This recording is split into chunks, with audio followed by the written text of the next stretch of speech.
pacto antinupcial. Que tipo de contrato que é esse, né? E que principalmente chamou tanto a atenção nos últimos dias quando a Justiça autorizou um acordo feito por um casal que estabeleceu uma multa de R$180 mil caso algum deles traia.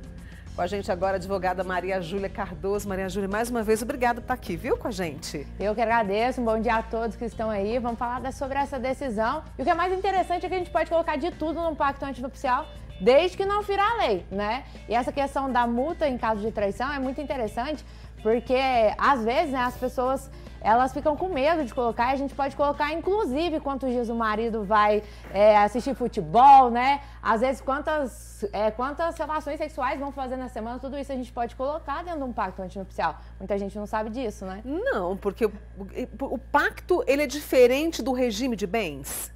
Não, é porque quando a gente vai casar, se a gente não faz pacto antinupcial nenhum, a gente casa no regime da comunhão parcial de bens. Eu posso escolher outro regime, daí eu preciso fazer o pacto antinupcial e além de fazer alteração de regime, eu posso colocar cláusulas não existenciais, que é cláusulas existenciais, né, que são essas questões de multa em caso de traição, de assistir futebol, quem que vai lavar a louça na semana, dá para colocar de tudo dentro do pacto antinupcial. Você falou que pouca gente sabe, né, mas é comum a gente ver esse tipo de situação, essas regrinhas estabelecidas? E por que nesse caso da multa foi parar na justiça? É porque muitas vezes, não é comum, tá? É mais comum quando a gente tem famosos, né, envolvidos, porque a pessoa é famosa, aí vai trair, às vezes mancha, né, a fama da pessoa e eles colocam esse tipo de coisa. Mas por que foi parar na justiça? Porque muitos tabeliões muitas vezes se negam a lavrar, né, como o pacto antinupcial. Ele é feito por escritura pública, a gente tem que fazer no cartório de notas. E às vezes o tabelião ele não tem domínio e acaba se negando, mas em tese não há nenhuma vedação legal. Não precisaria nem ter entrado com esse pedido de autorização judicial. E quanto tempo antes? Decidimos casar, queremos fazer um pacto antinupcial, né, um pacto nupcial. E aí, quando que é preciso procurar?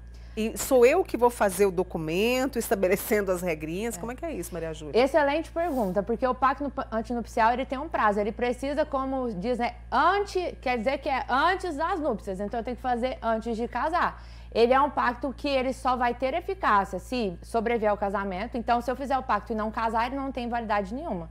E se eu casar sem o pacto, não tem como fazer depois, né? A questão de pacto pós-nupcial não tem, é pacto antinupcial.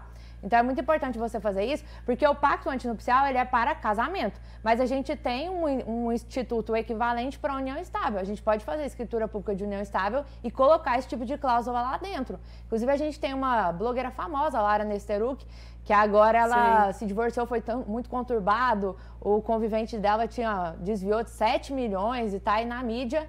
E ela mesma relatou como se ela tivesse feito um contrato de convivência, poderia ter evitado tudo isso. Porque o maior problema da união estável, que muita gente fala assim, eu não vou regularizar isso daqui não, porque eu não quero que ele fique com o meu. Sei lá, financiou um apartamento e eu só pago sozinha, ele não vai ter direito. Só que quando você não regulamenta no papel o que é seu e o que é dele, porque você pode estipular que aquele bem realmente seja só seu, lá no final das contas, finalizou, né? Aí vira a briga toda. Não tem lapso temporal de início. Então, ele pode falar que começou antes e vir atrás do que de fato era seu. Então, quando você regulamenta antes de começar, seja no casamento por meio de pacto antinupcial, ou na união estável por meio de contrato de convivência, ou escritura pública de união estável, fica muito melhor, porque o combinado não sai caro. E aí a gente tem que saber diferenciar e ser maduro nesse sentido. Amor, amor.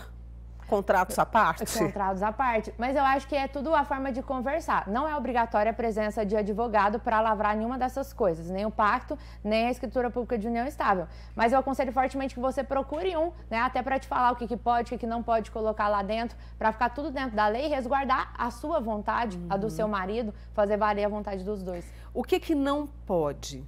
Por exemplo, você estava me falando que a questão do divórcio, eu não posso colocar uma cláusula lá que a gente não vai se separar nunca. Não pode, não posso colocar uma cláusula que impede o divórcio das partes, exatamente porque isso viola a disposição legal. Então, no pacto antinupcial, a gente tem uma regra que fala assim, eu posso colocar tudo que a lei não proíbe. E o que a lei proíbe? Vedação de divórcio, porque é um direito legal. Se eu quiser me divorciar, eu posso me divorciar. Eu não posso tirar o cônjuge do inventário. Então, se eu quiser falar assim, ele não vai ter direito nenhum no inventário, não pode. posso fazer isso, veda a disposição legal. Então, existem algumas coisas que eu não posso colocar, mas de resto, o que a lei não proíbe, eu posso colocar lá dentro. Hoje, quando se trata de casamento, de união estável, onde mais as pessoas erram para evitar esse tipo de dor de cabeça, na sua opinião, Maria Júlia? Onde eles erram é achar que se não regulamentar, se não fizer o contrato, não fizer lá, vai ser mais fácil depois. Só que pensa comigo, se eu estou vivendo com meu marido com meu convivente, desde 2015, estou pagando a minha parcela sozinha, afinal o apartamento é só meu, que eu financiei, e aí daí eu chego lá em 2023 e a gente briga, separa. Aí eu falo assim, não, isso aqui é só meu, foi só eu que paguei. Ele entra na justiça falando assim, não, eu vivi em união estável com ela desde 2015, eu tenho direito à metade, porque o regime legal é parcial de bens. E aí ele consegue ficar com metade de tudo mesmo não tendo pagado nada. Mas sendo que se eu fizesse um contrato antes, eu poderia ter estipulado, né, que aquele imóvel era meu. A gente pode estipular tanto regime misto, tá? Parcial de bens para uns bens e separação de bens para outros, como estipular só já direto a separação de bens em tudo. Dá para brincar ali com o regime de bens, né? Um profissional especialista vai ajudar nesse sentido. E no caso de dívida, a gente está falando de compra de apartamento, compra de veículo. E no caso de dívida, eu estou ali com o meu contrato e de repente houve uma dívida e eu estou ali junto. Como é que fica isso também quando se trata de contrato? Muito bom lembrado, porque a dívida, ela segue a mesma regra do patrimônio. Então, se ela está ali durante o casamento, a gente vai analisar se a dívida ela é comum ou se ela é particular. Via de regra, se a gente não consegue comprovar que é particular, o outro cônjuge ou companheiro pode ser demandado nessa dívida. E se eu fizer um contrato de convivência, uma escritura pública de união estável ou um pacto antinupcial, eu posso estipular que as dívidas que cada um tiver vai ser só dele. Eu posso, inclusive, estipular isso em contrato. Tá, fiz o contrato, nos casamos, aí daqui uns 5 anos, 6 anos, eu quero mudar alguma coisa desse pacto que foi feito. Isso é possível também, Maria Júlia? Então, como eu disse, o pacto ele é antinupcial. Quando a gente fala de casamento, qualquer alteração do que está no pacto antinupcial, eu vou precisar de autorização judicial. Então, sim, eu vou precisar entrar na justiça para fazer essa alteração ali dentro no judicial. Quando a gente fala de união estável, aí já é diferente, porque não existe um regramento do pacto antinupcial. Aí basta você fazer uma nova escritura pública de união estável ou um novo contrato de convivência. Entende? Entendo. Então, assim, vai fazer, procura, eu acho que é melhor procurar, né? Para deixar tudo certo ali, até para essa orientação. Porque de repente vem algumas coisinhas que não são que não são válidas, que podem prejudicar um e o outro, e isso é preciso esse olhar criterioso, não é? É porque na hora que você começa a relação, é tudo, todo mundo se ama, é tudo lindo. É tudo alegria, euforia, não é? Exatamente, mas a gente não sabe o que vai ser no futuro. Então é uma forma de resguardar ambas as partes, né? Tanto a mulher como o homem ali naquela relação, você coloca cláusulas que vão beneficiar ambos, né? Os dois têm que assinar aquilo ali. Tá. Deixa eu trazer aqui alguma pergunta, uma outra pergunta aqui. Eu comprei minha casa em 2013 e casei em outubro do ano passado. Meu marido tem direito porque me parece que era da mãe dela. Hoje está no meu nome e eu pago sozinha essa casa que comprou em 2013. Então, aí aqui a gente tem que analisar algumas coisas. A primeira coisa que a gente vai analisar é, quando você se juntou com essa pessoa, você estava pendente de partilha de um divórcio anterior? Ou você era maior de 70 anos? Porque se eu era maior de 70 anos, eu estava pendente de partilha de um divórcio anterior, que às vezes a pessoa separa, mas não faz o divórcio, né? Isso. Só sai de casa. E aí isso eu caio no regime da separação obrigatória de bens, que é uma imposição legal.